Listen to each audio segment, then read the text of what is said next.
Eh bien, bonjour à toutes et à tous, bienvenue donc dans cette masterclass spéciale indices américains et plus précisément les indices futurs américains.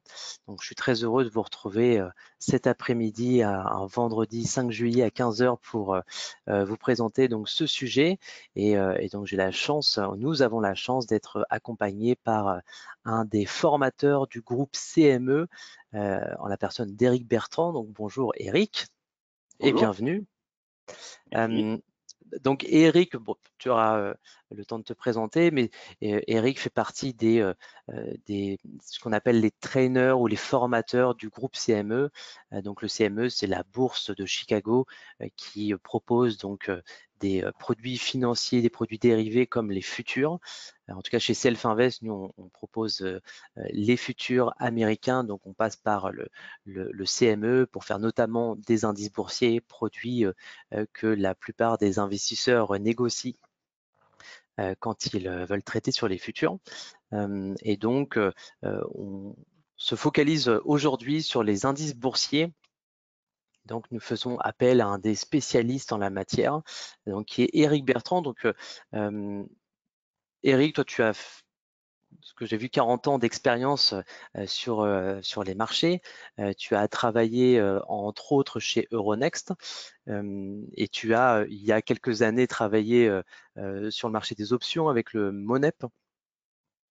Est-ce que Oui, tu peux aujourd'hui, donc avec toute expérience, quelle est ton activité aujourd'hui? Donc tu es formateur au CME, tu es en gros un consultant pour eux, c'est-à-dire que tu proposes du contenu pédagogique pour les particuliers et les professionnels.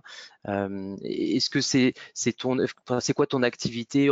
Tu fais quelque chose à côté de cela ou tu fais vraiment oui, tout oui. ça? Enfin, est-ce que tu peux nous éclaircir Euh, un petit peu? Je vais vous préciser tout ça. D'abord, je salue tous les participants et participantes à ce séminaire.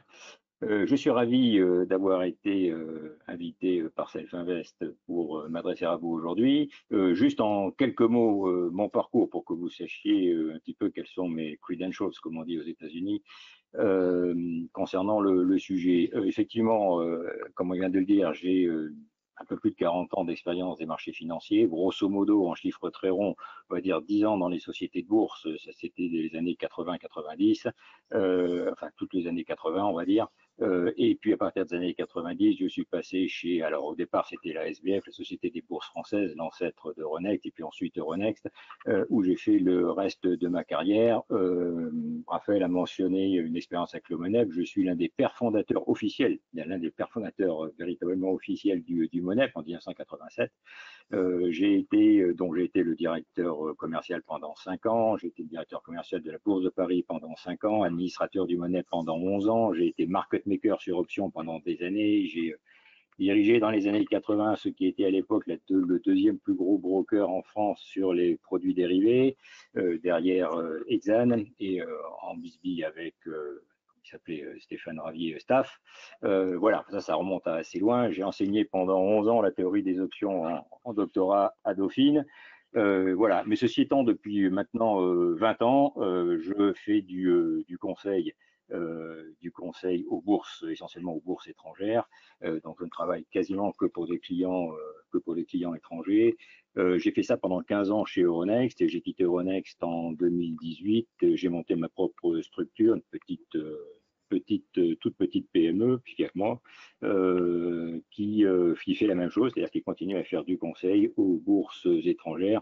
Et donc, je travaille un peu partout dans le monde. En ce moment, j'ai une grosse mission au Qatar pour la création de marchés de produits dérivés, où je fais beaucoup de formations aussi pour eux, mais pas uniquement de la formation.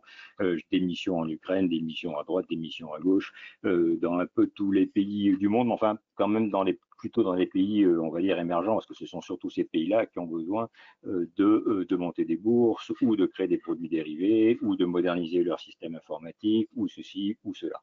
Voilà, donc en fait j'ai deux activités, une activité de conseil pur et dur dans le domaine des bourses et une activité de formation dans le domaine de la finance. Et je travaille Ok. très régulièrement avec le CMI, effectivement, en tant que formateur, puisque je fais partie officiellement de ce qu'ils appellent la Faculty of Trainers, c'est-à-dire le groupe de formateurs sur lequel le CMI s'appuie pour porter la bonne parole, si je puis dire, et comment dire, expliquer comment fonctionnent leurs produits. Voilà, c'est à ce titre-là Hmm. que je suis avec vous aujourd'hui. Bon, bah écoute, on est ravis d'avoir une personne avec autant d'expérience. Et donc ce soir, enfin ce soir, cet après-midi, tu vas nous parler donc des indices américains. Est-ce que c'est le produit que tu as le plus utilisé? C'est celui sur lequel tu es le plus spécialisé ou tu es plutôt Alors sur non, d'autres pas sous-jacents? particulièrement sur les indices américains. En revanche, les indices d'une façon générale, oui, parce que je dirais que une énorme partie de mon background est quand même, mon background professionnel, j'entends, est quand même très lié au monde des actions, plus que des instrumentaux, par exemple. Il se trouve qu'avant même la création du MONEP, j'ai été à Paris le premier market maker d'options sur un indice que j'avais moi-même monté à l'époque où j'étais le patron de l'activité options chez Mescart Roussel. J'avais créé un indice sur la base du règlement mensuel, on avait appelé l'IRM, l'indice du règlement mensuel, c'était en anticipation du CAC 40 qui n'existait pas encore puisqu'il a été lancé à l'occasion du lancement du MONEP. Donc, j'avais lancé le programme trading dessus et je faisais du market making sur les options sur cet indice-là. Donc, je connais bien le monde des actions et je connais bien le monde des indices, y compris des ETF, etc., qui ont été développés depuis. Ça n'existait pas à l'époque, mais ça s'est bien développé depuis. Donc, voilà, je ne suis pas complètement nul en ce qui concerne les indices. Ok, parfait. Eh ben, écoute, ce que je te propose, c'est de commencer ta présentation. D'accord? Et puis petit à petit, je sais pas si peut-être que je te poserai des questions en temps réel ou plutôt à la fin, on verra si l'opportunité se présente. Ok, ça marche. Eh bien, alors, on est parti On est pour une parti. petite heure. Alors, je vais vous traiter en fait trois sujets aujourd'hui, hein. Vous présenter rapidement les principaux indices américains. Je dis bien les principaux parce que des indices américains, il y en a un peu plus d'un millier. Les principaux produits dérivés du CME, Chicago Mercantile Exchange Group, qui s'appuient sur les indices en question. Et je vais vous donner deux exemples de stratégies élémentaires, parce que là aussi des stratégies, il y en a une infinité, bien entendu, et il est hors de question de tout pouvoir couvrir en l'espace d'une heure.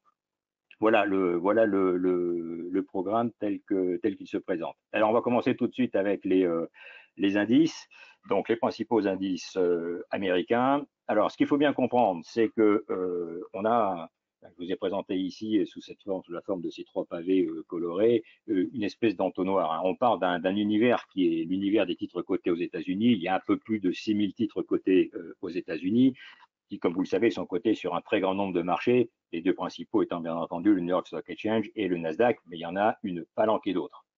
Donc au total, un peu plus de 6000 titres. Sur la base de ces 6000 titres, il y a tout un tas d'indices qui ont été fabriqués. Les indices étant des échantillons, donc par construction de taille limitée, mais qui sont censés être représentatifs de quelque chose, le quelque chose pouvant varier. L'indice peut être représentatif, ce sera le cas du SP500 par exemple, de l'ensemble du marché, de la totalité du marché dans sa globalité. Si on s'intéresse à un indice sectoriel, ce sera plutôt représentatif du secteur en question. Il peut être fabriqué pour des utilisations en tant que benchmark, c'est-à-dire en tant que valeur de comparaison. Toujours est-il que ce qui est important à comprendre, c'est qu'un indice est une grandeur statistique, quelle que soit la façon dont elle est fabriquée, il y a plusieurs façons de les fabriquer. En tant que grandeur statistique, c'est pas un produit financier. Okay, c'est un outil statistique qui est non négociable. On ne peut pas traiter l'indice directement sur le marché. Et il sert essentiellement à faire des benchmarks, c'est-à-dire à servir de comparaison pour savoir si tel ou tel gestionnaire a réalisé une performance supérieure ou non à celle du marché étant appréciée comme étant la performance de l'indice. Donc, ça, ce sont les indices. Et donc, il y en a un paquet, puisque ce sont des échantillons. On peut fabriquer une quasi-infinité d'échantillons. Et comme on le verra très prochainement, il y en a beaucoup, beaucoup. Maintenant, ces indices n'étant pas en tant que tels négociables, il est apparu assez rapidement, pour tout un tas de raisons sur lesquelles je ne reviendrai pas ici, que l'on pouvait avoir intérêt à négocier les indices en question. Mais comme l'indice n'est qu'une grandeur statistique qui n'est pas négociable, il a fallu inventer un produit qui, lui, serait un véritable produit financier, donc un produit négociable, qui, lui, n'allait pas servir pour du benchmark, mais allait servir pour de l'investissement, pour de la spéculation, pour de la couverture, pour de l'arbitrage, pour ceci, pour cela. Et c'est ainsi qu'ont été développés les produits dérivés sur indices. Les indices ne sont jamais négociables en tant que tels. En revanche, on crée sur la base de ces indices des produits qui, eux, sont des produits dérivés qui s'appuient sur un indice. Alors, ces produits dérivés, là aussi, il y en a une affinité. Ça peut être des futurs, ça peut être des options, ça peut être des ETF, ça peut être des swaps, ça peut être des, etc., des CFD, et ainsi de suite. Il y en a là aussi une infinité. Et donc, ceux-là sont bien des produits financiers. Ça, ce sont des produits tels que Selfinvest sont des produits auxquels Selfinvest peut proposer l'accès par la négociation sur telle ou telle plateforme ou tel marché. Donc, il faut bien comprendre, on part d'un univers très large. On a des indices qui ne sont pas négociables, mais qui sont intéressants sur le plan statistique. Et on a des produits qui, eux, sont basés sur ces indices et qui, eux, sont négociables. Et c'est à eux qu'on va s'intéresser aujourd'hui. Alors là, je vous donne les trois principaux indices américains, qui sont ceux que tout le monde connaît, qui sont le Dow Jones à gauche, qui est plus ancien, qui date de 1896, le SP 500, qui date de 1957, et le Nasdaq Composite, qui lui date de 1971. Alors, ces indices sont très différents, indépendamment de leur date, qui présentent assez peu d'intérêt, de leur date de création. C'est surtout leur composition qui sont différentes. Hein, le Dow Jones, qui est certainement l'indice le plus connu du grand public, parce que c'est celui qui est. Enfin, en fait, pourquoi est-ce qu'il est connu du grand public? Parce que c'est celui qui est le plus ancien. Donc, tout le monde y fait référence depuis tout le temps. Il ne comprend que 30 valeurs pour le Dow Jones industriel, 30 valeurs qui sont les gros blue chips américains, essentiellement des valeurs industrielles. Et il a une caractéristique particulière, c'est qu'il est pondéré par le prix. C'est-à-dire qu'en fait, pour calculer l'indice, on additionne les prix de toutes les valeurs et on divise par le nombre de valeurs. C'est-à-dire que la taille de l'entreprise ne joue pas dans le calcul de l'indice. C'est ce qui est assez particulier. Ça provient du fait qu'il a été créé donc à la fin du 19e siècle et à l'époque alors les outils statistiques d'abord étaient moins développés qu'aujourd'hui, et puis ensuite la capitalisation boursière n'était pas considérée comme essentielle.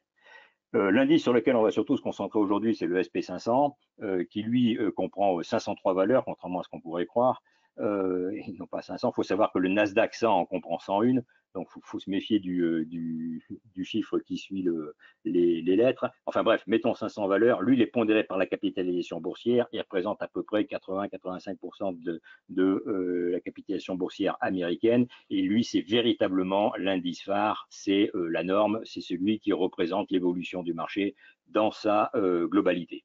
C'est le plus connu des professionnels, c'est le plus utilisé des professionnels, même s'il est moins connu que le Dow Jones du grand public.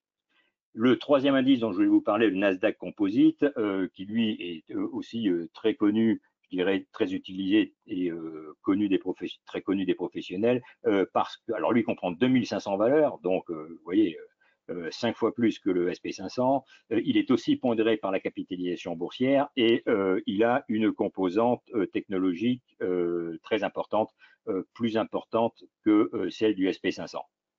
Alors, il faut savoir que dans le SP 500, vous avez des valeurs qui sont cotées sur le New York Stock Exchange et des valeurs qui sont cotées au Nasdaq. Okay, le Nasdaq Composite, vous avez des valeurs, vous n'avez que des valeurs qui sont cotées au Nasdaq. Ça, ce sont les trois plus grands, mais ce ne sont pas les seuls.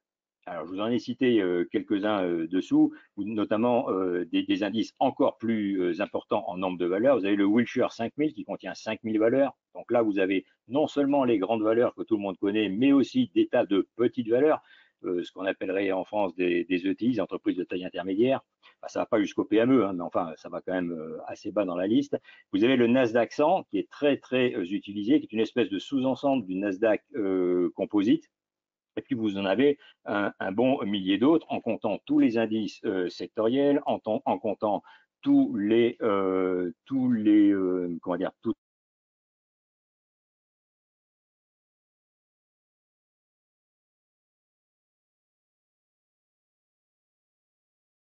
les modalités différentes de calcul d'un indice, parce qu'on peut tenir compte de l'indice, les dividendes payés par les valeurs qui composent l'indice ont été réinvestis dans l'indice, etc., etc. Donc on a une quasi-infinité d'indices, mais les trois à connaître sont le Dow Jones, le SP500 et le Nasdaq, soit sous sa forme composite, soit sous sa forme Nasdaq 1000.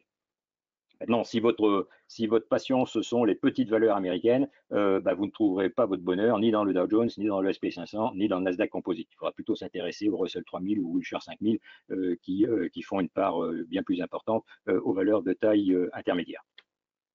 Voilà pour ce qui est de ces trois-là. Alors, là, la diapo suivante est véritablement importante parce qu'en fait, elle montre comment, je vous donne ici que l'exemple du SP500, mais on peut construire l'arbre qui est là, on peut le construire sur tous les indices que j'ai cités précédemment.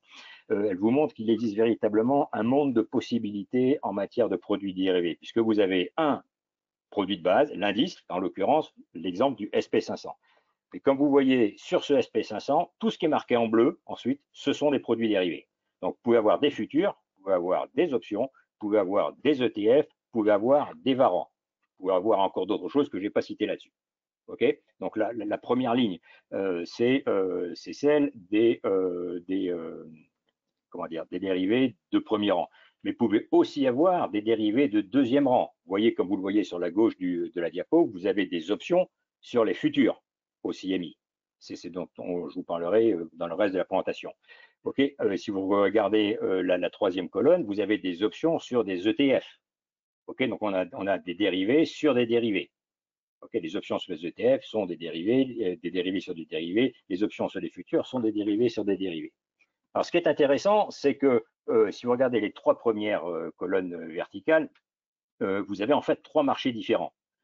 À gauche, vous avez les futurs. Donc, les futurs sont cotés sur le CMI, et je vous parlerai en particulier de l'IMINI et de l'IMICRO. Et puis, vous avez des options sur ces futurs qui sont elles aussi, bien entendu, cotées au CMI, avec des options sur le IMINI ou des options sur le IMICRO. D'accord? Donc, là, vous avez à l'origine des futurs sur l'indice SP500 et des options sur ces futurs. D'accord? Si vous regardez la colonne immédiatement à droite, qui est marquée options, là vous avez un autre nom de marché, le CBOE, Chicago Board Options Exchange, qui lui aussi à Chicago, okay, qui a été créé en 1973. Le CMI a été créé au milieu du 19e siècle, hein, c'est beaucoup plus ancien. Et là, vous avez des options sur le SPX. Alors, ce sont des options directement sur l'indice, c'est-à-dire des options qui sont directement sur le panier, sur le basket d'indice, alors que les options du CMI sont des options sur les futurs. Je reviendrai, les options sur les futurs, si vous les exercez, vous avez un contrat futur qui lui-même est assis sur l'indice. En revanche, les options du CBOE sont des options qui sont directement basées sur l'indice, elles ne sont pas basées sur un futur. Si vous regardez les ETF, vous voyez dans la troisième colonne, eux sont négociés chez NYSE, essentiellement sur la plateforme NYSE Arca, sous le mnémonique SPY.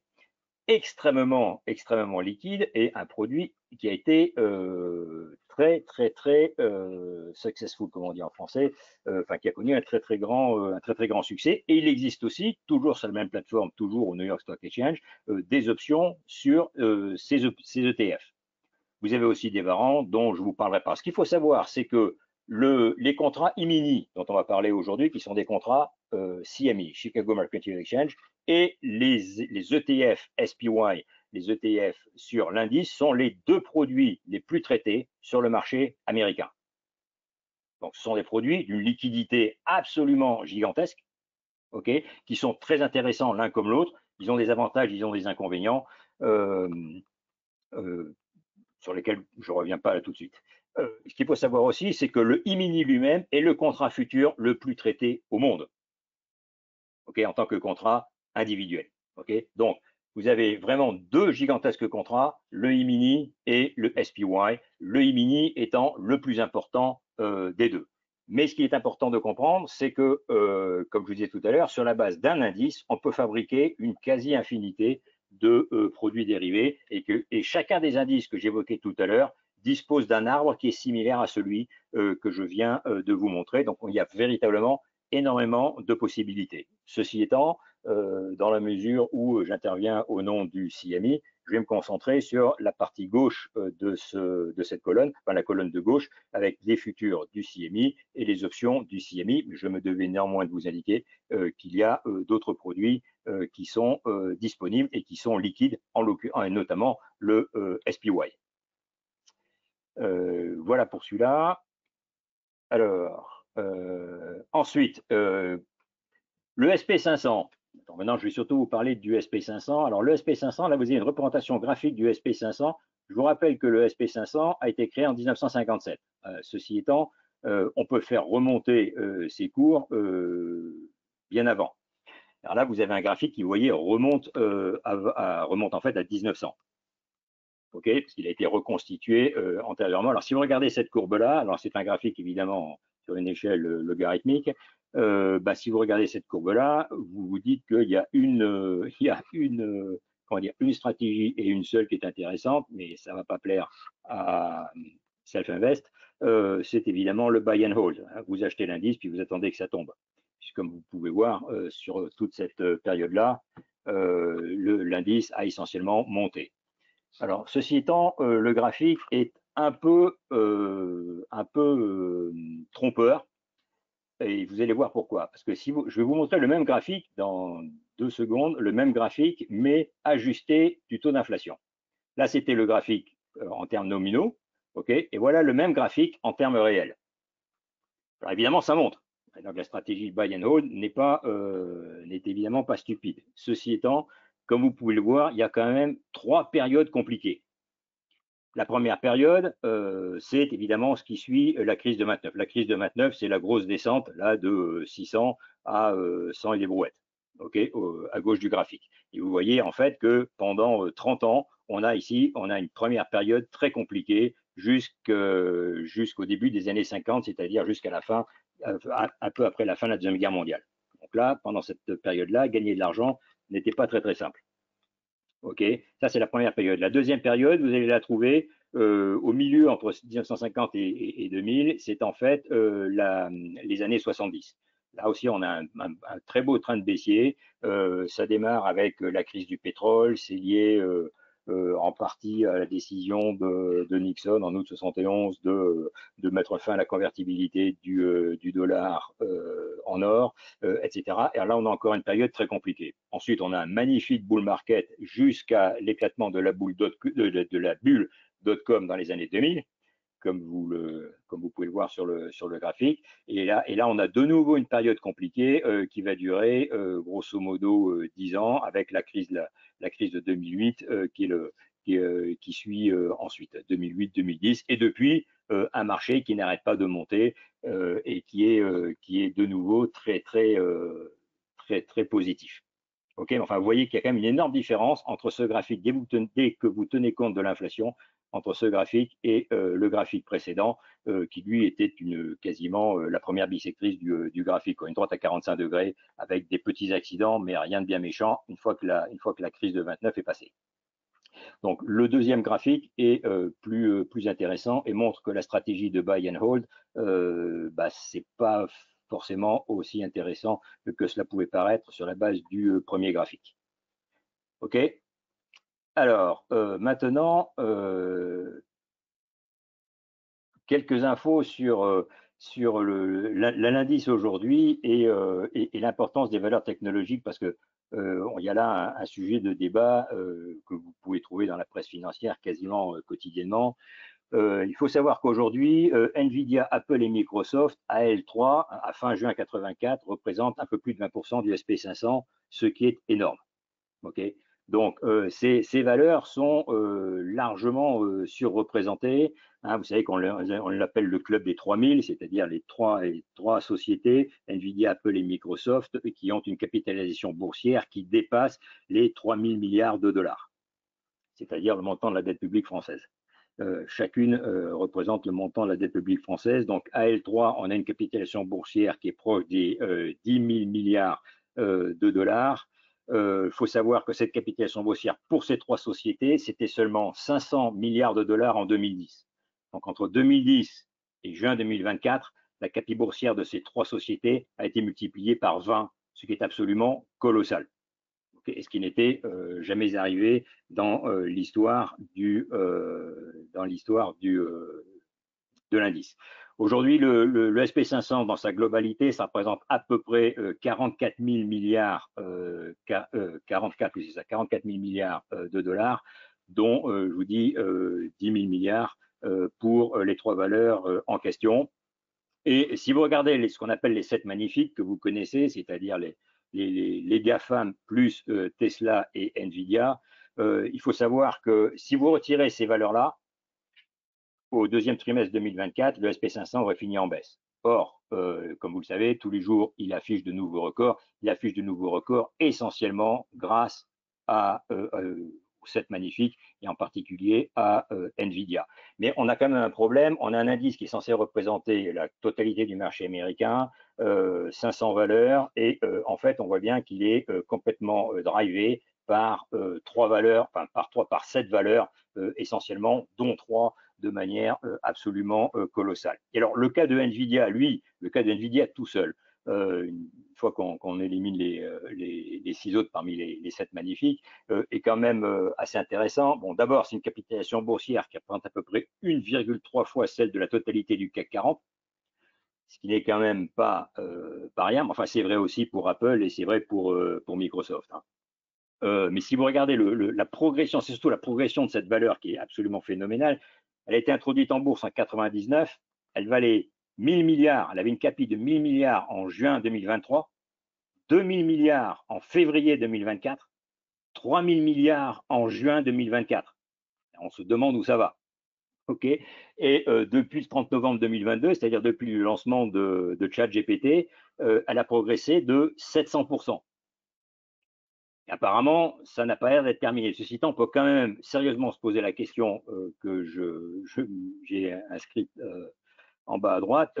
Est-ce qu'on a une bulle ou est-ce qu'on n'a pas une bulle chez Nvidia? On peut bien admettre qu'effectivement, avec le développement de l'intelligence artificielle, on va consommer de plus en plus de capacités de traitement, de capacités de calcul, de capacités graphiques, et que les fabricants de ces produits-là, au premier rang desquels évidemment figure Nvidia, ont de beaux jours devant eux. Ça, c'est indéniable. Ceci étant, la progression et la vitesse de la progression de Nvidia est quand même un petit peu vertigineuse. Enfin, regardez l'évolution de la CAPI, qui est passée de 1000 milliards à 2000 milliards en l'espace de 8 mois et de 2000 milliards à 3000 milliards en l'espace de 4 mois. C'est quelque chose d'absolument titanesque. Et là encore, c'est quelque chose que l'on n'avait jamais connu jusqu'à présent. Donc, il faut quand même se poser un certain nombre de questions sur la soutenabilité, si je puis dire, de cette évolution et donc de l'impact et du caractère driver de Nvidia dans le SP500 ou dans tous les autres indices d'ailleurs, parce que je vous parle là du SP500, mais enfin on peut sortir des chiffres quasiment identiques pour le Nasdaq 100.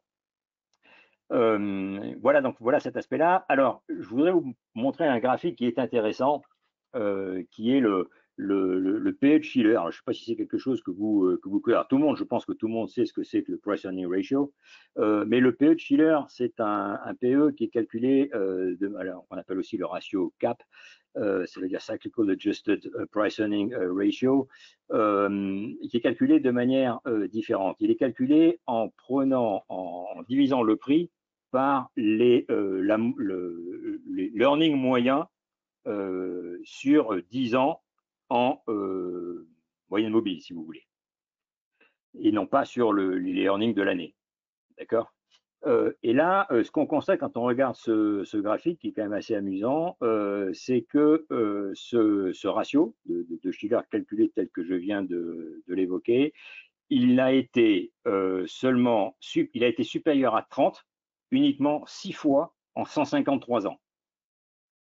D'accord? Et chaque fois qu'il a été supérieur à 30, il a été suivi d'un effondrement du marché. Alors, pas dans les 2 jours qui ont suivi, ok, mais il a été suivi d'un effondrement du marché. Là, vous voyez la crise de 29, c'est la première boule rouge.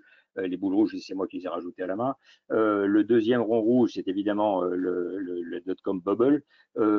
Ensuite, vous en avez, alors il y en a deux qui sont dans une seule boule rouge, et puis la plus récente. Enfin, vous voyez qu'aujourd'hui, on est quand même toujours aux alentours de 34 et des brouettes.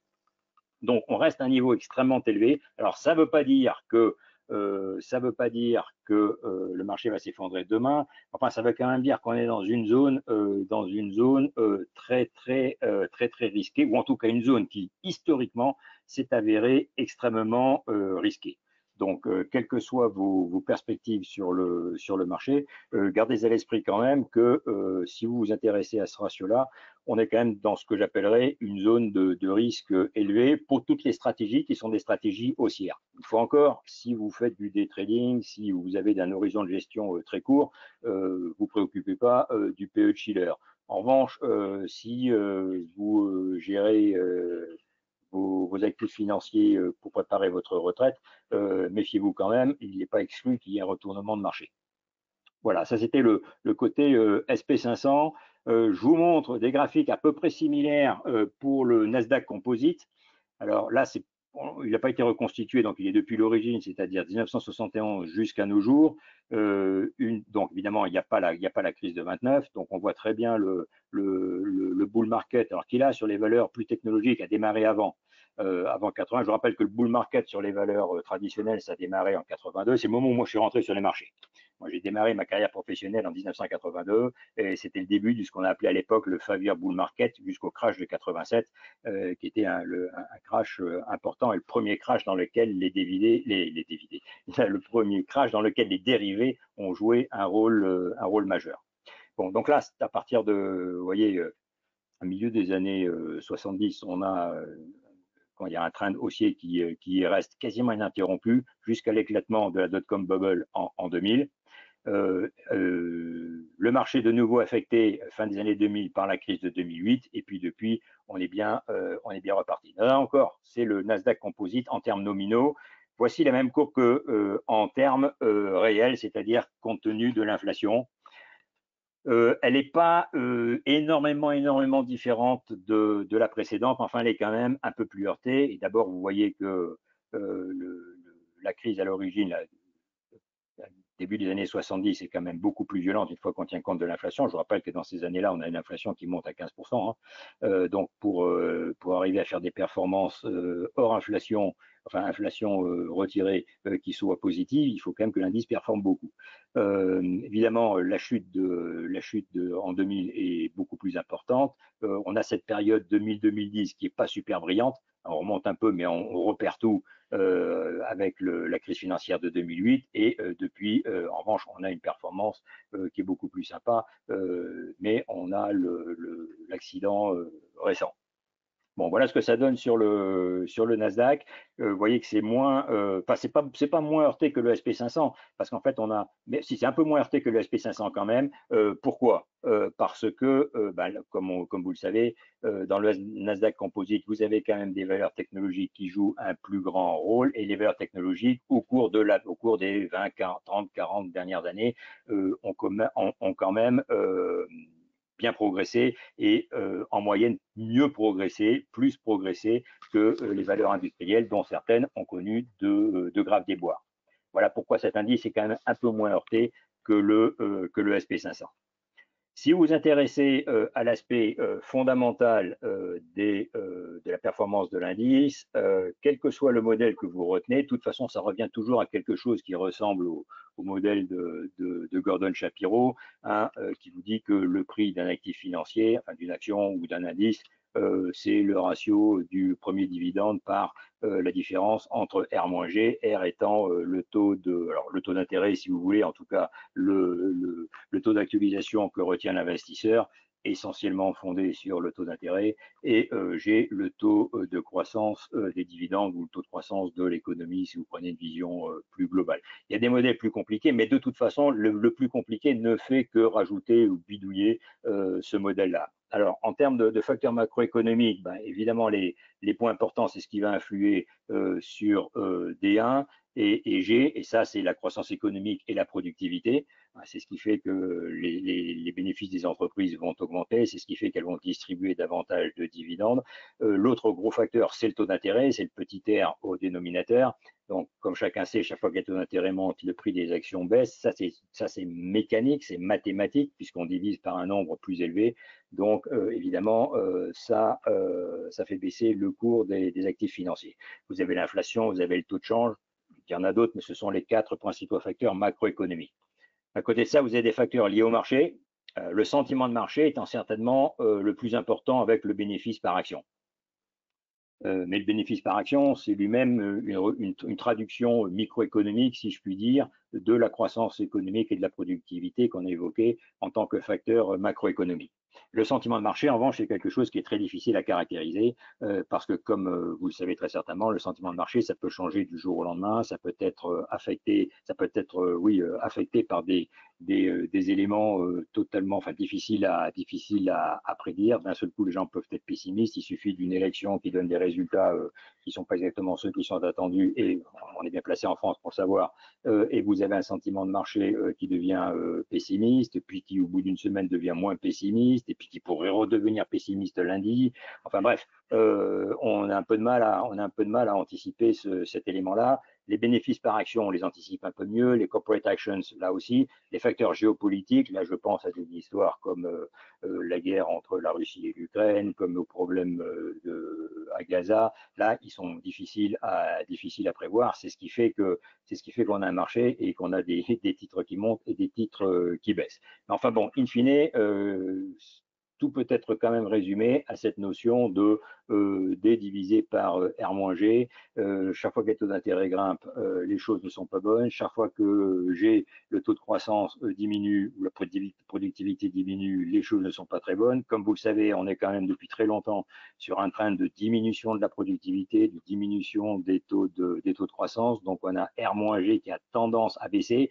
Pendant des années, on a eu la chance de vivre avec un petit R qui était proche de zéro. Comme vous le savez, les taux d'intérêt proches de zéro, donc les rentabilités attendues par les investisseurs avaient beaucoup baissé. Donc du coup, ça a masqué le phénomène, mais si on retrouve des R qui sont normaux et qu'on a un G qui continue à baisser, on va avoir un R-G qui lui augmente, et donc un impact sur les prix qui n'est pas très favorable. Vous ferez de tout cela ce que vous voulez. Voilà donc quelques infos que je voulais vous livrer sur les indices en tant que tels. Alors, une fois qu'on a vu les indices, il reste à voir les produits dérivés que l'on peut fabriquer sur la base de ces indices. Alors là, je vous parle de ceux du CMI, qui est aujourd'hui la bourse, c'est la référence ultime en matière de produits dérivés. Ce n'est pas la bourse la plus importante, mais c'est la référence ultime en matière de produits dérivés. Alors, c'est une bourse qui ne date pas d'hier, hein, elle date du milieu du 19e siècle. Elle est en 2007, ce que je dis un peu plus tard, non, je ne sais même pas si je le dis, elle a racheté, le CMI a racheté le CBOT, qui lui est la bourse la plus ancienne aux États-Unis. Le CBOT a été créé en 1848, Chicago Board of Trade 1848, le CMI en 1873. Voilà, donc c'est quand même le milieu ou la fin du 19e siècle. C'est une bourse qui a connu un fantastique essor à partir des années 80, au départ avec des contrats dérivés, des contrats de futurs sur les matières premières, et puis ensuite avec des contrats de futurs, des produits dérivés tous azimuts sur des produits financiers. En 72, le CMI a lancé des futurs sur devises. En 82, ils ont lancé les futurs sur le SP 500. Dont on va reparler. Alors là, ça a été un véritable succès. Ils les ont retirés en 2021, vu le succès de l'Imini, qui est un autre contrat qu'ils avaient lancé en 1997 sur le SP500. Donc aujourd'hui, les les futurs sur le SP500, les futurs de base, si je puis dire, n'existent plus. Ils ont été remplacés par l'e-mini et même par l'e-micro dont je vous parlais tout à l'heure. En 92, ils ont lancé Globex, c'est une plateforme de négociation électronique qui est la plateforme de négociation électronique de référence. Et en 2023, ils ont négocié un peu plus de 6 milliards de contrats, toutes classes d'actifs confondues. Okay, donc c'est un mastodonte et je vous dis, c'est la référence mondiale en matière de produits dérivés. Alors, non seulement c'est une bourse, mais c'est aussi une chambre de compensation sous la forme de leur filiale CME Clearing, qui assure contre le risque de défaut d'un membre, ce qui permet d'éviter le risque de contrepartie et qui donc crée une sécurité systémique. Alors, j'insiste là-dessus parce que c'est une énorme différence avec le monde des CFD, auquel vous êtes peut-être plus habitués. Les CFD sont des produits qui sont des produits de gré à gré, des produits OTC, pour employer l'acronyme américain, over the counter, qui ne font pas l'objet d'une compensation, d'un clearing par une chambre de compensation, donc qui sont plus dangereux en termes de contrepartie. Hein. Vous êtes lié au Enfin, chaque acheteur ou vendeur de CFD est soumis au risque de défaut de la contrepartie avec laquelle il a fait un deal.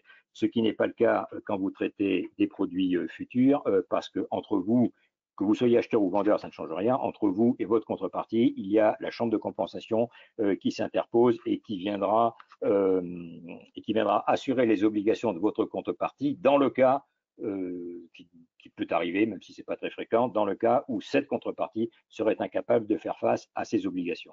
Ça, la chambre de compensation, c'est un outil qui a été inventé par les bourses de produits dérivés, donc inventé dès le milieu du 19e siècle. C'est un outil absolument génial de sécurité des marchés financiers.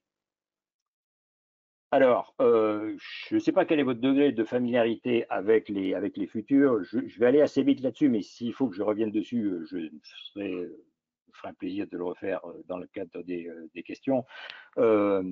Mais si vous avez, comprendre le futur, c'est vraiment pas très difficile, surtout si vous le comparez à la négociation au comptant. La négociation au comptant, c'est simple, vous négociez le prix aujourd'hui, la livraison et le paiement sont immédiats, c'est-à-dire qu'ils ont lieu aujourd'hui. À l'issue de la transaction, l'acheteur et le vendeur sont plus en relation l'un avec l'autre. C'est-à-dire, vous rentrez chez votre concessionnaire Peugeot, vous avez le prix d'une bagnole, c'est 40 000 euros, vous filez 40 000 euros au concessionnaire, il vous donne les clés de la voiture, vous prenez la voiture, vous partez, c'est terminé.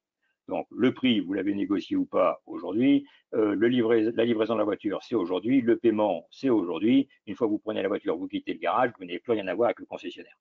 Vous n'êtes même pas obligé d'aller chez lui pour les révisions, etc., même s'il préfère que vous le fassiez.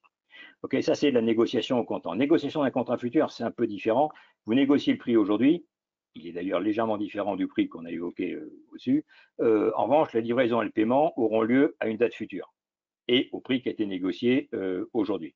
C'est-à-dire que vous entrez chez le concessionnaire Peugeot, le prix de la voiture, si vous l'achetez aujourd'hui, c'est 40 000 euros. Vous demandez au concessionnaire, OK, si je m'engage à vous payer la voiture dans un mois, vous la faites à combien?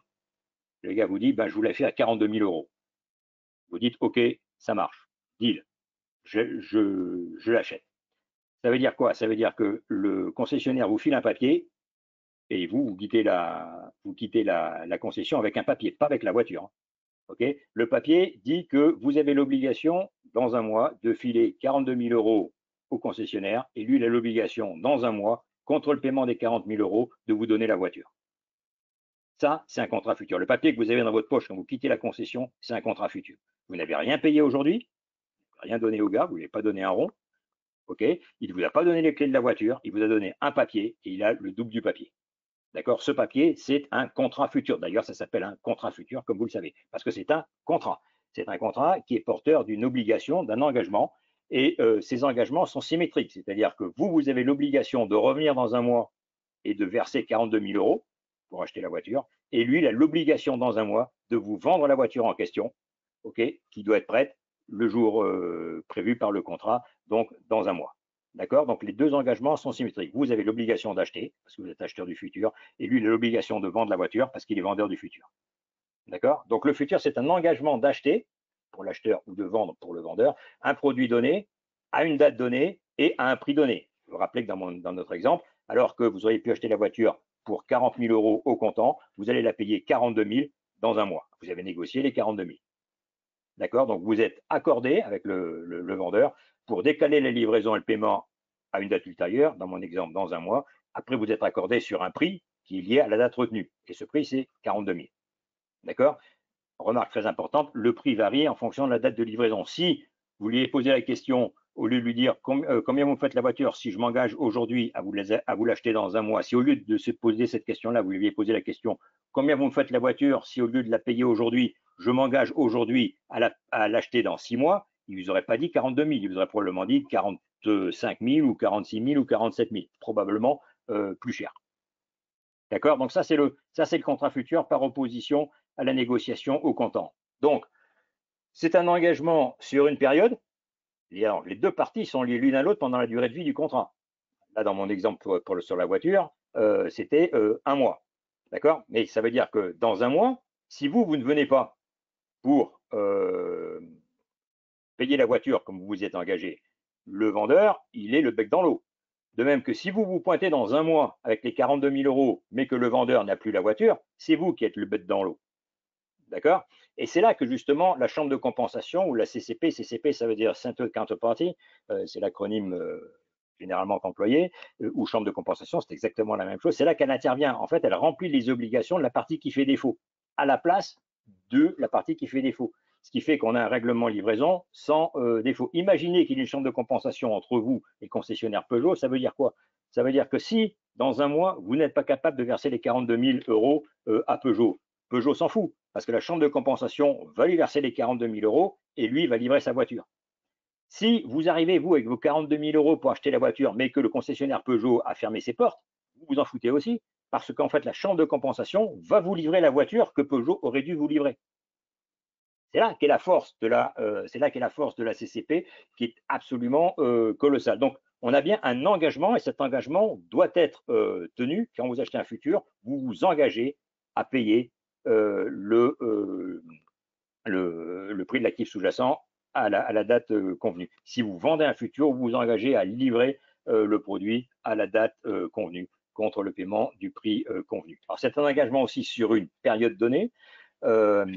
On l'a vu, la date est toujours une date dans le futur. Ça peut être demain, ça peut être dans un mois, ça peut être dans un an, ça peut être dans. Alors, c'est jamais très très très loin.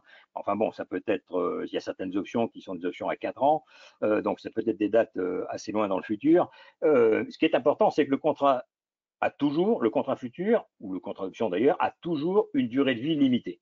Et ça, c'est important parce que ça veut dire que le timing est important. Ça veut dire qu'il ne faut pas trop se gourer dans le timing. Aujourd'hui, si vous achetez une action, elle ne monte pas pendant quelques semaines, puis elle monte ensuite, c'est pas bien grave. En revanche, si vous achetez un futur qui a une durée de vie d'un mois et qu'il ne se passe rien pendant les 3 premières semaines et demie, il y a peu de chances pour que vous gagniez votre vie. Donc, il faut faire gaffe aux éléments de timing. C'est l'une des raisons pour lesquelles les gens qui traitent beaucoup les produits dérivés sont assez gros consommateurs d'analyse technique qui peut donner des informations de timing que l'analyse fondamentale a beaucoup de mal à donner. Enfin, c'est un engagement à acheter ou vendre à un certain prix. Et ce prix est différent du prix pour un règlement immédiat. Vous vous rappelez tout à l'heure, hein, règlement immédiat, la voiture, c'était 40 000 et le futur, c'était 42 000 pour dans un mois. Okay, donc les futurs ont un prix théorique et ce prix théorique, il est différent du prix du sous-jacent. Là aussi, c'est une différence avec le CFD. Alors, je reviendrai sur cet élément dans quelques instants. Là, je vous donne des caractéristiques du contrat E-mini sur le SP 500. Donc, c'est le contrat aujourd'hui iconique. C'est un contrat qui porte sur 50 $ par point d'indice. C'est-à-dire que quand l'indice vaut comme aujourd'hui 5500 et des brouettes, un contrat futur porte sur 5500 que multiplie 50 $. D'accord? Ça, c'est le E-mini. D'accord? Il est négocié sur Globex et vous avez des expirations en mars, juin, septembre et décembre, et vous avez comme ça 21 trimestres successifs. Aujourd'hui, on est en début juillet, vous pouvez négocier du septembre-décembre 2024, puis du mars, juin, septembre, décembre 2025, puis mars, juin, septembre, décembre 2026, puis etc., etc. Il y en a 21 comme ça. D'accord? Point très important, le contrat est dit financially settled, c'est-à-dire que lors de l'expiration du contrat, si vous êtes vendeur, vous n'avez pas à livrer, Dieu merci, le basket de SP500. Vous avez juste à payer une certaine somme qui correspond à la contre-valeur, si vous voulez, du SP500. Mais vous n'avez pas à livrer 500 valeurs parce que sinon ce serait une véritable galère. Je reviendrai sur cet aspect un peu plus tard. Ici, vous avez les caractéristiques des micro e-mini qui sont, alors vous voyez, comme je vous l'ai dit tout à l'heure, vous en avez sur tous les indices. Hein. Vous voyez, la première colonne, c'est le SP500, puis à côté, vous avez ceux qui se rapportent au Nasdaq 100, puis au Russell 2000, puis au Dow, puis au Mid Cap 400 du S&P, puis au Small Cap 600 du S&P, etc., etc. Mais concentrons-nous sur la première colonne. Là, vous voyez que la taille du contrat, ça n'est plus 50 $ par point d'indice, c'est 5 $ par point d'indice, c'est-à-dire 10 fois moins que le précédent. C'est un contrat qui est beaucoup plus petit en taille, enfin, il est 10 fois plus petit en taille. D'accord? Là aussi, vous avez des expirations comment on dit, trimestrielles, mars, juin, septembre, décembre. Et là aussi, vous avez une livraison qui est une livraison en cash, c'est-à-dire que vous versez de l'argent, vous ne versez pas les valeurs. Donc, en fait, concrètement, vous avez le choix entre opérer sur le e-mini ou bien sur le micro e-mini. D'accord? E-mini, 50 $ par point d'indice. Micro e-mini, 5 $ par point d'indice. D'accord? Donc, il est à la portée de beaucoup plus de bourses. Je vous rappelle que le e-mini, celui-ci à 50 $, c'est le contrat futur le plus négocié dans le monde. Donc, vous n'aurez jamais à vous poser la question de savoir s'il sera liquide ou pas, sauf comment dire, accident de marché extrêmement rare. Je ne dis pas que ça n'est jamais arrivé, c'est notamment arrivé le 6 mai 2010, mais c'est excessivement rare. D'accord? Donc, c'est vraiment des produits d'une liquidité absolue. D'accord? Pour cet aspect-là. Alors, en quoi est-ce que la taille du contrat est importante? D'abord, parce que ça vous, de toute évidence, il est plus facile de mobiliser 5 $, pardon, par point d'indice que 50, mais c'est surtout très important pour tout ce qui est, comment dire, opération de couverture d'un portefeuille. Puisque pour couvrir un portefeuille, quand vous cherchez à calculer votre ratio de couverture, il faut que vous calculiez le nombre de contrats requis à la vente. Hein. L'assurance de portefeuille de base, stratégie élémentaire, consiste à détenir un portefeuille long, donc on est long en action, et on va vendre du futur en couverture de son portefeuille. La question subsidiaire pour départager les ex-aequo, c'est combien faut-il que je vende de futur? Donc, le nombre de contrats futurs que vous devez vendre, il est égal à la valeur du portefeuille multiplié par le bêta du portefeuille, divisé par la valeur notionnelle du contrat. Or, je vous rappelle que la valeur notionnelle du e-mini est 10 fois supérieure à la valeur notionnelle du micro. D'accord? Puisque le e-mini vaut 50 $ le point d'indice, alors que le micro ne vaut que 5 $ le point d'indice. Ça veut dire que ça veut dire que pour couvrir un même portefeuille, il va vous falloir 10 fois plus de futurs micro que de futurs mini. D'accord? Donc, il est très important, il ne faut pas se gourer. D'accord? C'est pas très compliqué. Une fois qu'on le sait, on le sait. Mais enfin, c'est juste pour illustrer l'importance de la taille du contrat. La valeur, si vous regardez en haut à droite sur la diapo, la valeur notionnelle du SP500, c'est 50 $ que multiplie. Alors à l'époque où j'ai fait le slide, l'indice valait 5434, ça faisait 271 700 $, alors que la valeur notionnelle du micro, c'était 5 $ que multiplie toujours 5434, ça fait 27 000, c'est-à-dire 10 fois moins. D'accord? Donc, ce n'est pas la même chose. Hein. Soit vous prenez position sur 27 000, soit vous prenez position sur 271 700. Pas exactement la même chose. OK? Même si fondamentalement, vous allez être exposé de la même façon au changement de l'indice. Un point très important qui est vrai pour tout ce qui concerne les futurs, ça vous le savez déjà si vous faites du CFD, il n'y a pas beaucoup de différence à ce niveau-là, c'est qu'il y a un effet de levier qui est très important. La marge qui est requise par la chambre de compensation, parce qu'en fait vous allez devoir payer quelque chose à la chambre de compensation dès que vous prenez une position sur un futur, que vous preniez votre position à l'achat ou que vous la preniez à la vente, vous allez devoir déposer une marge. Cette marge, elle est un peu inférieure à 5%, ce qui fait que vous avez un effet de levier de 20 fois. Okay, vous allez en fait prendre une position sur 20 fois le montant du capital que vous avez bloqué auprès de la chambre de compensation.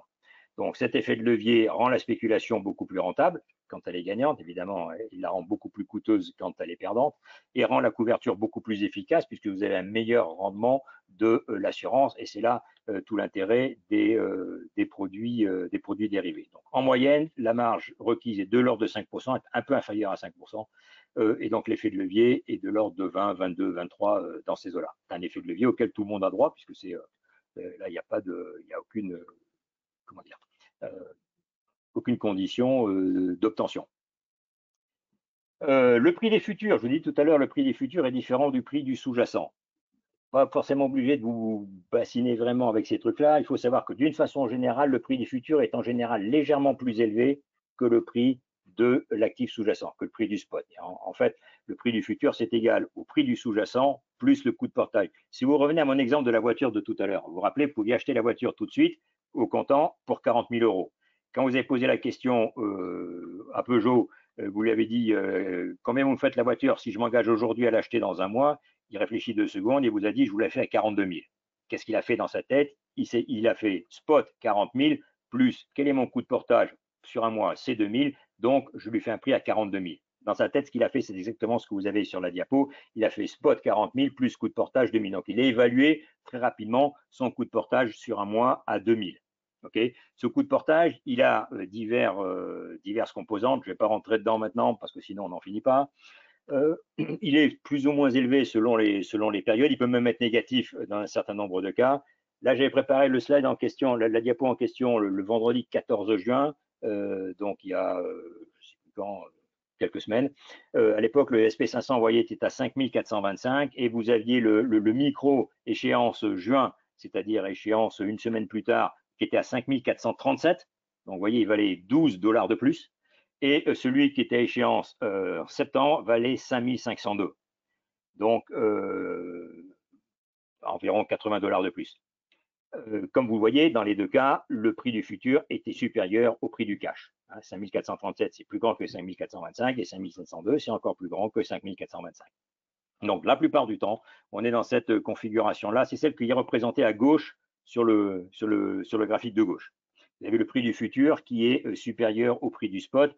Vous remarquez que à la fin de ce graphique, les deux courbes se joignent. La fin, c'est le jour de l'expiration du contrat. Au moment de l'expiration, par définition, le coût de portage est égal à 0. Et alors, on a futur égale spot plus 0 égale spot. Le prix du futur et le prix du spot sont les mêmes.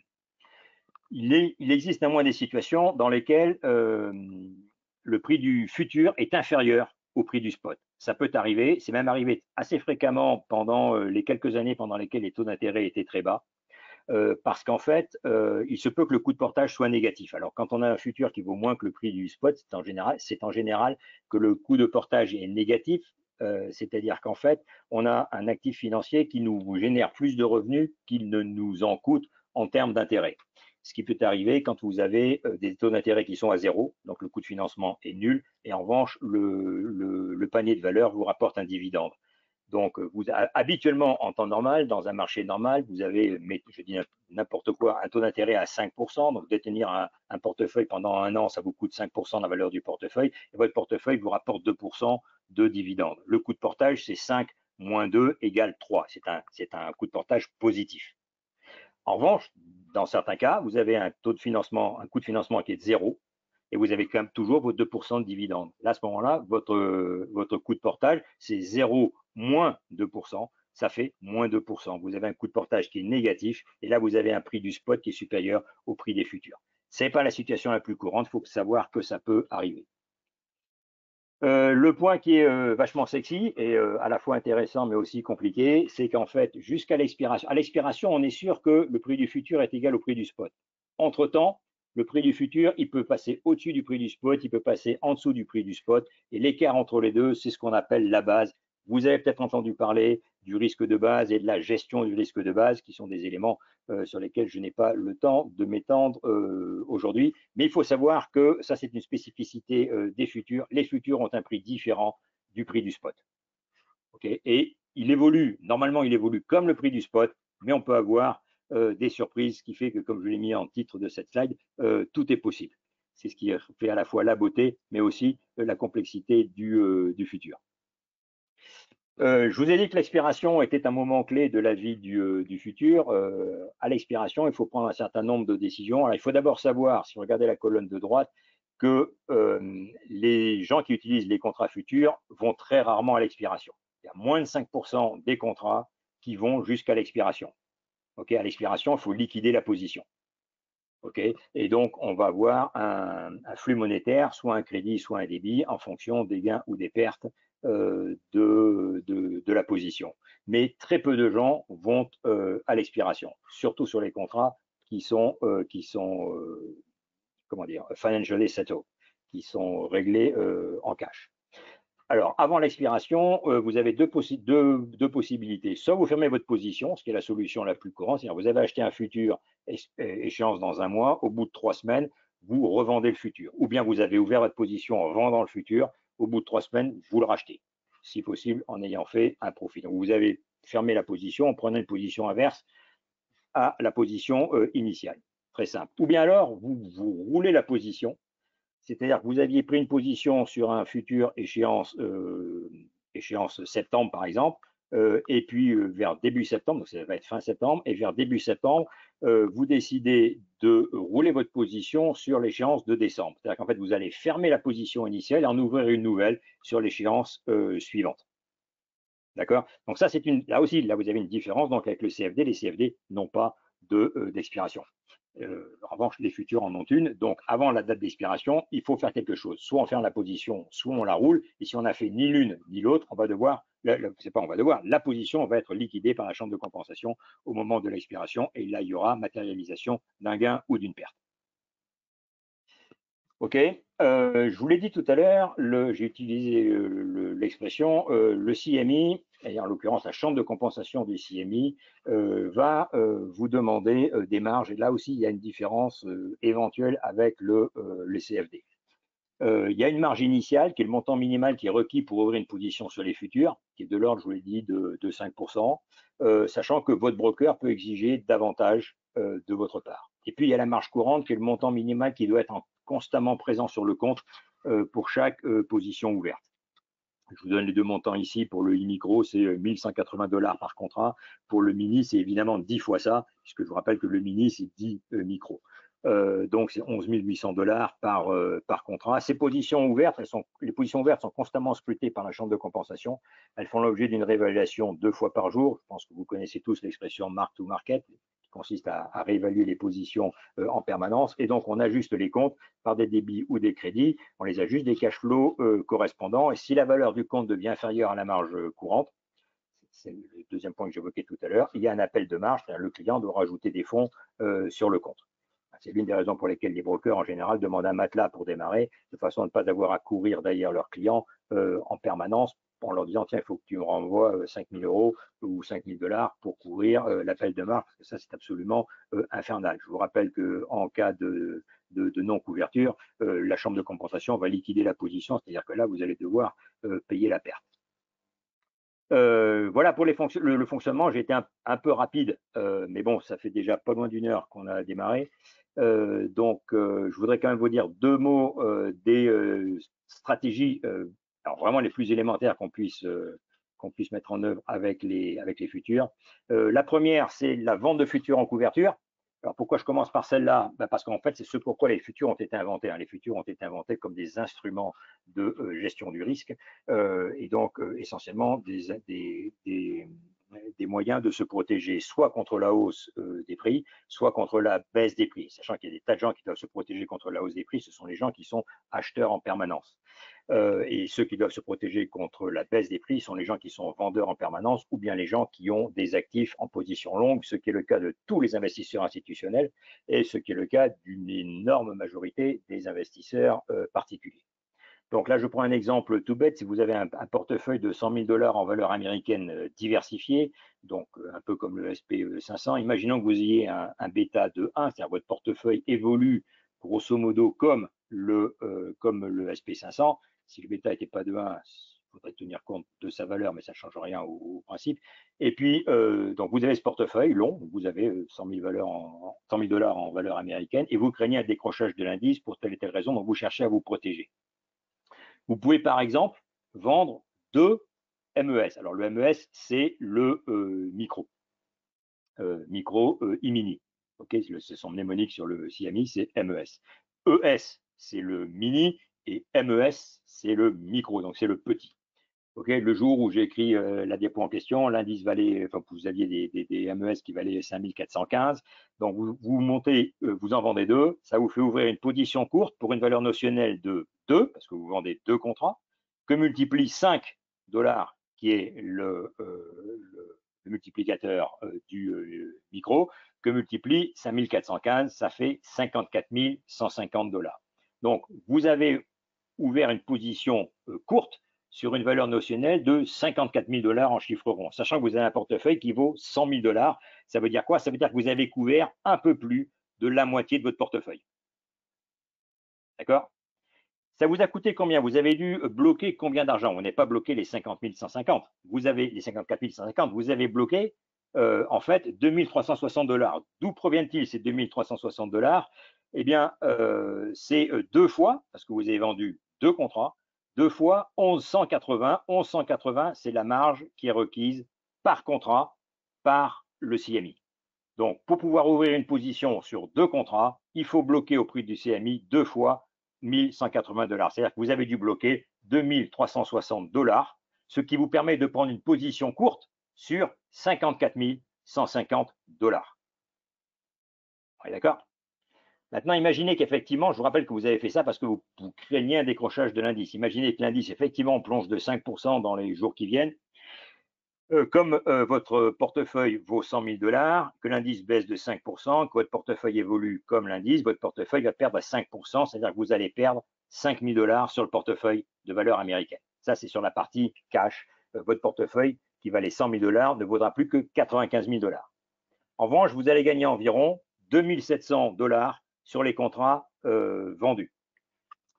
Et donc, vous avez effacé un peu plus de la moitié de la perte, ce qui est exactement votre objectif. Je vous rappelle que vous avez monté une position qui consistait à couvrir un peu plus de la moitié de votre portefeuille. Donc, vous avez effacé un peu plus de la moitié de la perte. Et tout cela en immobilisant que 2 360 $, comme je l'ai marqué sur la slide, sur la diapo. Merci le levier. Vous avez couvert 54 000 en immobilisant que 2 360 $. Donc, on voit bien que l'effet de levier rend la couverture aussi, rend la couverture très efficace en termes de coût. Okay, on n'est pas obligé de payer 100% du montant que l'on cherche à couvrir. On ne va payer que la marge. D'accord? Vous auriez pu, évidemment, au lieu de vendre 4 contrats, au lieu de vendre 2 contrats, vous auriez pu vendre 4 contrats. Si vous aviez vendu 4 contrats, vous auriez pris une position sur 108 000, c'est-à-dire que vous auriez surcouvert votre portefeuille. Et si effectivement l'indice avait baissé de 5%, ben là, vous auriez fait, non seulement vous n'aurez rien perdu sur le futur, mais vous auriez même gagné un peu sur le futur. Et donc, vous pouvez décider de couvrir 25%, 10%, 15%, 25%, 35%, 40%, 50%, 60%, ce que vous voulez, voire 100% de votre portefeuille, tout simplement en prenant une décision très simple qui consiste à vendre du futur en couverture. C'est vraiment une stratégie extrêmement simple et qui est faisable en un clic. Il n'y a pas besoin d'avoir fait Polytechnique. OK. Autre stratégie, c'est la stratégie du spéculateur de base, c'est la position directionnelle, qui est une façon élégante de dire spéculation. On est un peu dans les mêmes conditions de marché, mais ce coup-ci, vous anticipez une hausse rapide de l'indice SP500. Ben, vous allez faire la même chose. Alors, au lieu de vendre 2 contrats, évidemment, vous allez acheter deux MES, donc deux micros, à 5415. Donc, vous montez une position longue sur une valeur notionnelle de, pareil, 54 150 $. C'est la même position notionnelle que tout à l'heure, sauf que tout à l'heure, elle était courte en couverture, alors que là, elle est longue parce que vous anticipez, donc vous achetez les deux contrats parce que vous anticipez une hausse de l'indice. Donc, vous avez constitué un portefeuille virtuel de SP500 d'une valeur de 54 000 et vous avez immobilisé toujours les fameux 2 fois 1180, c'est-à-dire 2360 $. Qu'est-ce qui se passe si l'indice monte de 5%? Vous allez gagner grosso modo 2700 $ sur les contrats, parce que les contrats vont évoluer comme le futur. Pardon, les contrats vont évoluer comme l'indice. Donc, vous allez gagner grosso modo 2700 $ sur les deux contrats. Alors, ce qui est intéressant, c'est que ces 2700, ça représente 114% de rendement. Je vous rappelle que vous n'avez immobilisé que 2360 $ et vous en gagnez 2700. Donc, vous vous retrouvez avec un rendement de 114%. Ce 114%, c'est les 5% de variation de l'indice que multiplie l'effet de levier qui est de 22,7. Je vous ai dit que c'était un peu supérieur à 20%, à 20, pas 20%, à 20 fois. Ok, là en l'occurrence, il est de 22,7, donc ça vous fait du 114%. Donc là encore, merci le levier. Alors ça, c'est l'hypothèse sympathique. En revanche, si l'indice plonge de 5% alors que vous attendiez une hausse de 5%, là, vous avez tout faux.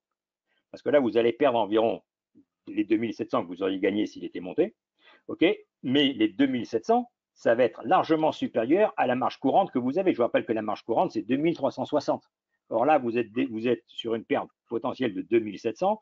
Donc, la perte est supérieure à l'investissement. Donc, vous allez être appelé en appel de marge. Et si vous gardez votre position et que l'indice baisse encore de 5% de plus, alors là, vous allez vous faire arracher la tête. Donc, je vous rappelle, j'imagine que vous le savez déjà, le levier joue dans les deux sens. OK, il amplifie les gains, il amplifie aussi les pertes. Et là, en l'occurrence, dans la mesure où vous prenez des positions sur des montants qui sont significativement supérieurs au cash que vous immobilisez, vous pouvez vous retrouver à devoir verser des sommes très, très, très nettement supérieures à ce dont vous disposez. Et c'est comme ça qu'on se fait effectivement, qu'on se retrouve en faillite personnelle. Donc, je vous rappelle qu'il faut se méfier du levier. C'est très cool quand tout se passe bien et c'est beaucoup moins cool quand ça se passe mal. D'où l'intérêt des stocks, d'où l'intérêt de la gestion, d'où l'intérêt de savoir ce que l'on fait, d'où l'intérêt de comprendre comment fonctionnent ces contrats. Voilà ce que je voulais vous raconter. J'ai mis un peu moins d'1h05 pour présenter toutes mes diapos. Je suis désolé, j'ai été obligé d'aller un peu vite parce qu'il y avait quand même pas mal de terrain à couvrir. Je serais ravi de répondre à vos questions s'il y en a. Et en tout état de cause, je vous remercie déjà de m'avoir supporté.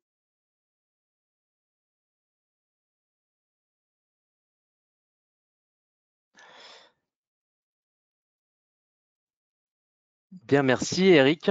Un peu plus d'une heure. Maintenant, la parole est à vous. Alors, je vais commencer à prendre les questions. Je vais prendre celle de Patrick. Bonjour, vous avez évoqué l'utilisation de l'analyse technique chez les professionnels. Quel type d'analyse utilise-t-il ou est-ce que vous en avez rencontré dans les salles de marché pour les pros? Alors, ils utilisent tout.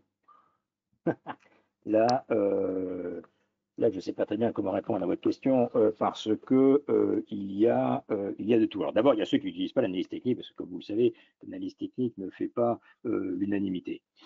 Mais c'est vrai que s'agissant des utilisateurs de produits dérivés, on a une unanimité. Alors on n'a pas d'unanimité parce qu'on n'a jamais d'unanimité, mais on a un consensus qui est quand même beaucoup plus grand pour la raison que j'évoquais tout à l'heure, à savoir le côté timing. L'analyse fondamentale, c'est ce que je vous indiquais tout à l'heure là avec le modèle de Shapiro. Hein.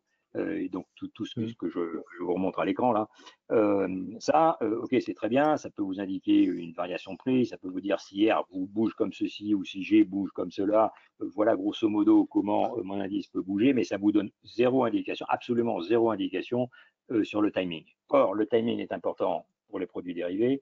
Donc, il est intéressant d'avoir des outils qui peuvent renseigner un petit peu qui peuvent vous aider à répondre à la question quand est-ce que quelque chose peut arriver?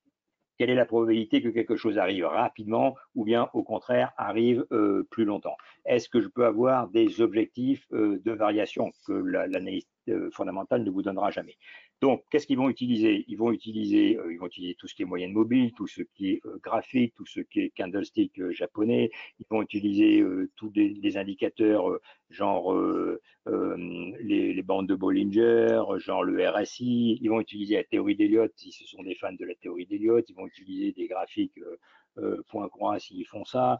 Ils vont utiliser un peu tout. Alors l'analyse quantitative aussi bien évidemment. Alors c'est pas alors c'est de l'analyse technique, mais pas au sens chartiste du terme. Mais il y a des vous avez il faut savoir, vous avez en tant que particulier, vous allez opérer sur des marchés sur lesquels il y a des monstres. Quand je parle de monstres, je parle d'investisseurs institutionnels qui ont des moyens qui sont sans commune mesure avec les vôtres, tant sur le plan financier que sur le plan des outils. Alors, il faut savoir que vous avez des investisseurs qui regardent en permanence des images satellites pour savoir combien il y a de voitures sur les parkings chez Walmart. Je ne rigole pas, c'est une réalité.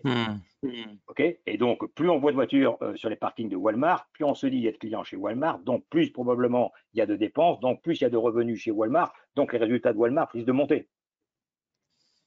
Okay, il regarde aussi le nombre de voitures, de constructeurs qui sont bloqués sur des ports de conteneurs, parce que toutes les voitures qui sont bloquées pendant des jours, des semaines ou des mois sont des voitures qui ne sont pas vendues. D'accord? Donc ça fait partie de l'analyse technique aussi. Celle-ci, elle n'est malheureusement pas à votre portée, mais il faut savoir que ça fait aussi partie de l'analyse technique. Donc, les gens qui opèrent sur les marchés vont utiliser tout type d'outils en fonction de ce qu'ils ont à leur disposition. En ce qui vous concerne, vous pouvez utiliser les graphiques. Il y a quand même 150 000 fournisseurs d'analyse technique de qualité aujourd'hui qui vont vous indiquer au moins tous les outils de base et parfois des outils même déjà très sophistiqués pour vous guider, qui vont peut-être vous donner une idée du timing, vont vous donner une idée de la direction et puis du timing. C'est quand même déjà pas mal. Je ne peux pas vous en recommander un en particulier. Ok. Concernant maintenant tu parlais des 7 magnifiques ou des 3 magnifiques. Il y a Pascal qui nous pose la question des 7 magnifiques.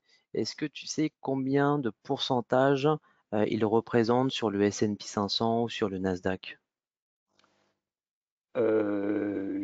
Oui, oui, je le sais, mais je ne l'ai plus en tête. Mais c'est alors sur le SP500, c'est facile. Hein, je vous l'ai donné dans la diapo que vous avez sous les yeux là, hein, puisque c'est 10 000 milliards sur 44. Oui. D'accord. Hein, 3 plus 3 plus 3, ça fait pratiquement 10 000 milliards de capitalisation boursière sur 44 000 milliards. Ok.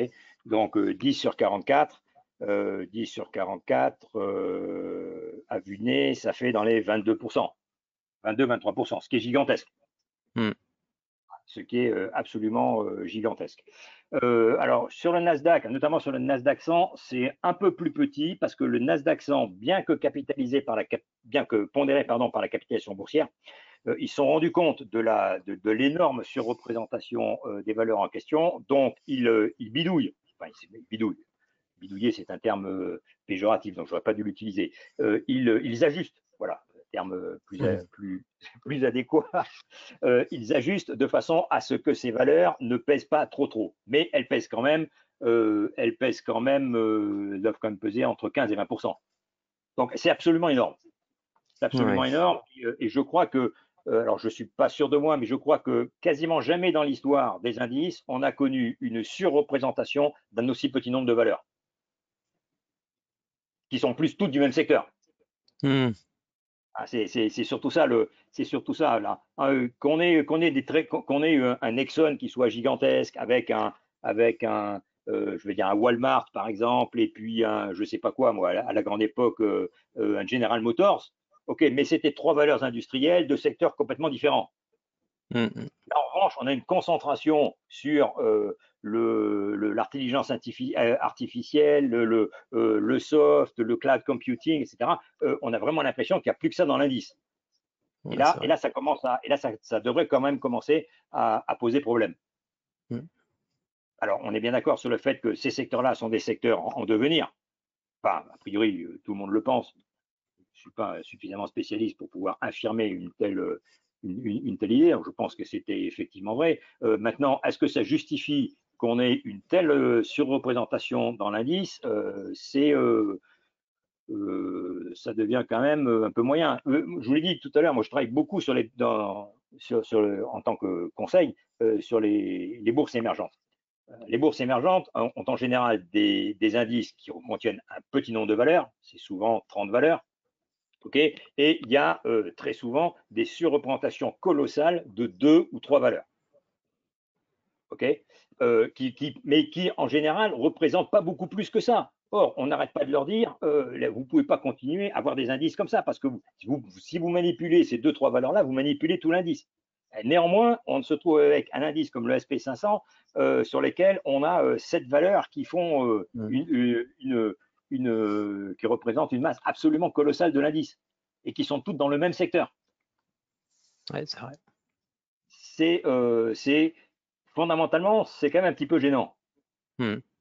Me semble-t-il. Enfin là, c'est une opinion personnelle. Mais le problème, c'est qu'on ne peut pas y faire grand-chose.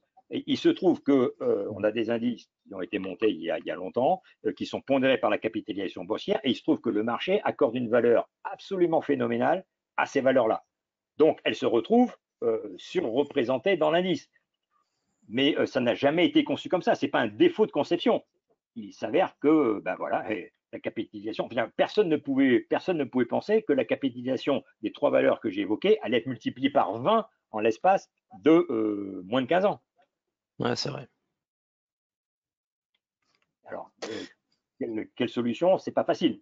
Faire un indice spécifique pour ces valeurs-là et les sortir de l'indice Mm. principal, ou ne retenir qu'une de ces valeurs et la mettre dans l'indice au titre de la représentation du secteur. Il y a des gens qui réfléchissent à des solutions, mais bon, c'est pas très très simple. Mm. Comme vous le savez, je ne l'ai pas Ouais, dit. c'est vrai. Comme vous le savez, les indices sont la composition des indices, c'est-à-dire les valeurs qui sont dans l'indice, sont révisées très régulièrement, hein, pour tenir compte des rachats d'entreprises par une autre, de la faillite de l'une ou l'autre, du fait que, parce qu'il y a des critères pour faire partie de l'indice, il faut avoir une capi qui soit supérieure, capitalisation boursière qui soit supérieure à tel montant, il faut avoir tant de montants de flottants dans le public, etc., etc. Donc il y a des conditions qui peuvent changer, et donc tous les indices sont révisés au moins une fois par an, parfois 2 ou 3 fois par an. Donc il y a des changements, mais enfin bon, jusqu'à présent, on se retrouve avec l'indice qui évolue comme ce que je vous ai montré sous l'impulsion de ce groupe de valeurs qui a un peu surpris tout le monde. Mm. Ok, très clair. Euh,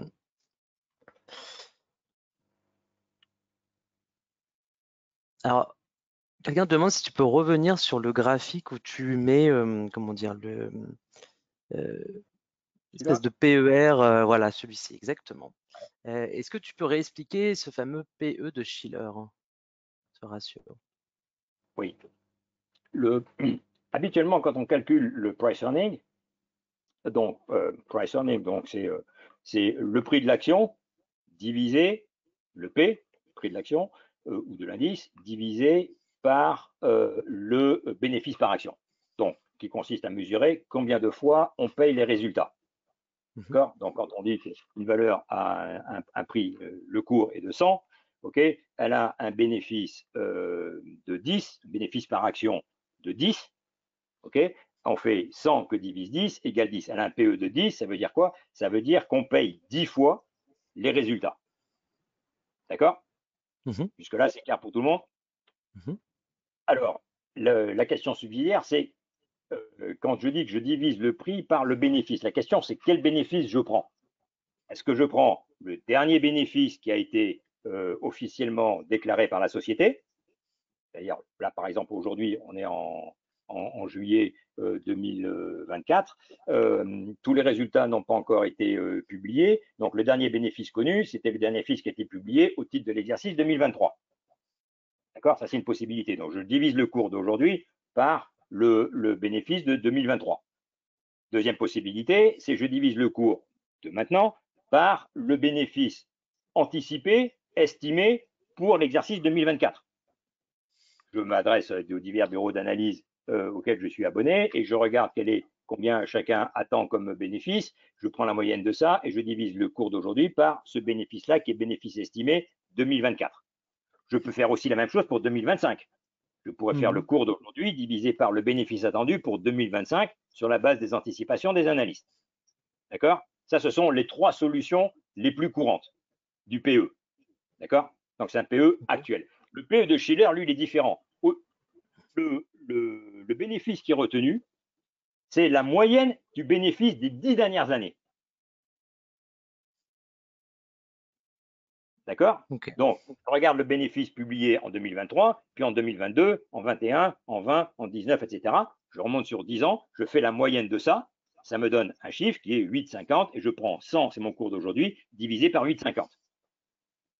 D'accord? Et ça me donne mon PE de Shiller. Et donc, quand on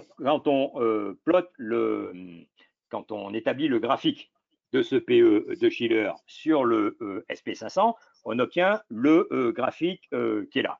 Donc, on voit que c'est un PE qui évolue entre grosso modo un peu moins de 10, hein, il descend parfois jusqu'à 8, ok, mais jamais plus bas, ok, et il peut monter, et en général, sa borne haute, c'est aux alentours de 24. D'accord? Et puis de temps en temps, il s'excite beaucoup et il monte. Et on a repéré que 30 était un indicateur de pré-panique, si je puis dire. D'accord? Donc, au cours de 153 ans, il a dépassé l'indice 30 uniquement 6 fois. Et chaque fois derrière, il y a eu une grosse correction. Ok. Voilà. C'est ça le PE de Chileran. Une fois encore, ça n'indique absolument pas. Alors là, pour le coup, ce n'est pas un indicateur de timing. Parce que ça ne dit pas que ce n'est pas parce que ça monte à 36 que le marché va plonger demain. En revanche, Oui. ça veut dire qu'on rentre dans une zone extrêmement risquée. C'est-à-dire qu'on a tendance à payer très très cher les résultats. Parce que ce qu'il faut comprendre, c'est que le PE, quelle que soit la façon dont on le calcule, quand on dit le prix c'est 100 et le bénéfice par action de la société c'est 10 aujourd'hui. Okay, donc mon PE est égal à 10, 100 que divise 10 égale 10. Ça veut dire quoi? Ça veut dire que pour justifier le prix de l'action aujourd'hui de 100, il faut 10 années de bénéfice à 10, hein, 10 fois 10 égale 100, okay, pour justifier mon prix de 100. C'est-à-dire que il faut 10 ans de bénéfice au niveau actuel des bénéfices pour justifier mon prix. Pour un PE de Shiller de 35, ça veut dire qu'il faut 35 ans de bénéfices pour justifier mon prix. 35 ans, c'est long quand même. Hein. D'accord? Donc, le PE d'un marché, il évolue. On voit bien sur ce graphique-là. Alors, je n'ai pas le graphique sous les yeux du PE actuel, mais enfin, il est très facile à trouver. On voit bien que ça bouge beaucoup. L'intérêt de celui-là, c'est vraiment d'identifier des zones qui sont historiquement rares. Il se trouve qu'on est aujourd'hui dans l'une de ces zones historiquement rares. Voilà, c'était tout ce que je voulais montrer. Il faut garder ça à l'esprit quand on a une vision un peu long terme. Une fois encore, le day trader s'en fout de ça, parce que ça ne veut rien dire. Pas que demain matin, le marché va plonger de 15%. Mais en revanche, ça veut dire qu'à moyen terme, ce n'est pas complètement exclu. Oui.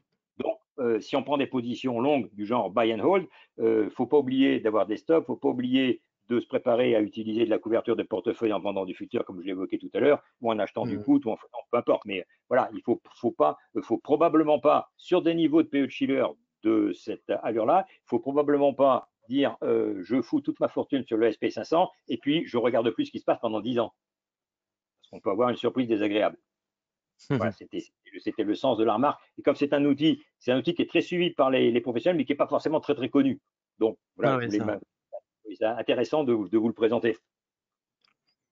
Et donc là, par exemple, je vois que tu mets la source The Motley Fool, ça, ouais. Motley Fool. Donc ça, c'est typiquement un graphique qu'on pourrait retrouver si on allait sur le site de Motley Fool. Vous allez le retrouver sans problème. Vous tapez Shiller PE ou CAPE ratio, le CAP, ok, Cyclical Adjusted Price Earning. Vous tapez ça sur Google et vous allez retrouver ce graphique-là. Vous allez en trouver d'autres. C'est un outil qui est quand même intéressant. Ouais. Dans une perspective long terme. Je vous rappelle que j'ai présenté ça avec les graphiques longs, avec le côté performance de l'indice. Voilà, Mmh. juste pour montrer que sur le SP500, on est quand même en zone un peu, je dirais pas forcément un risque, mais une zone qui nécessite qu'on regarde ce qui se passe. Ouais, ouais, tout à fait. Voilà, c'est pas une zone super tranquille. On aurait été à 12, j'aurais même pas mentionné. Ouais, ouais. Ah, parce qu'on aurait été en plein milieu de la bande, OK, zéro intérêt. En Mmh. revanche, là, on est vraiment dans les parties super hautes. Bon, Bon, parfait. Bon, merci en tout cas pour ces précisions. Merci beaucoup pour cette présentation qui était vraiment passionnante. J'espère que ça aura plu aux gens qui sont venus, mais si je fais confiance aux commentaires, en tout cas, tout le monde te remercie et tout le monde a beaucoup apprécié cette présentation de qualité. Donc, bah, il me reste plus qu'à vous souhaiter à toutes et à tous une bonne journée, un bon week-end, un bon match pour les amateurs de foot. Et puis, bah, je vous dis à une prochaine fois pour le prochain webinaire. Eric, bonne journée, merci beaucoup encore. Et puis, bah, merci. bonne continuation dans tes aventures professionnelles. Merci beaucoup. Merci à tous ceux qui m'ont écouté et qui ont posé des questions. Je suis désolé d'avoir été un peu rapide, mais il y avait des contraintes de temps et quand même pas mal de terrain à couvrir. En tout cas, ce fut un Ouais, plaisir et n'hésitez pas à travailler sur ces produits qui sont des produits super intéressants. parfait. Allez, Voilà. à Merci bientôt tout beaucoup le et très bon monde. week-end. Merci.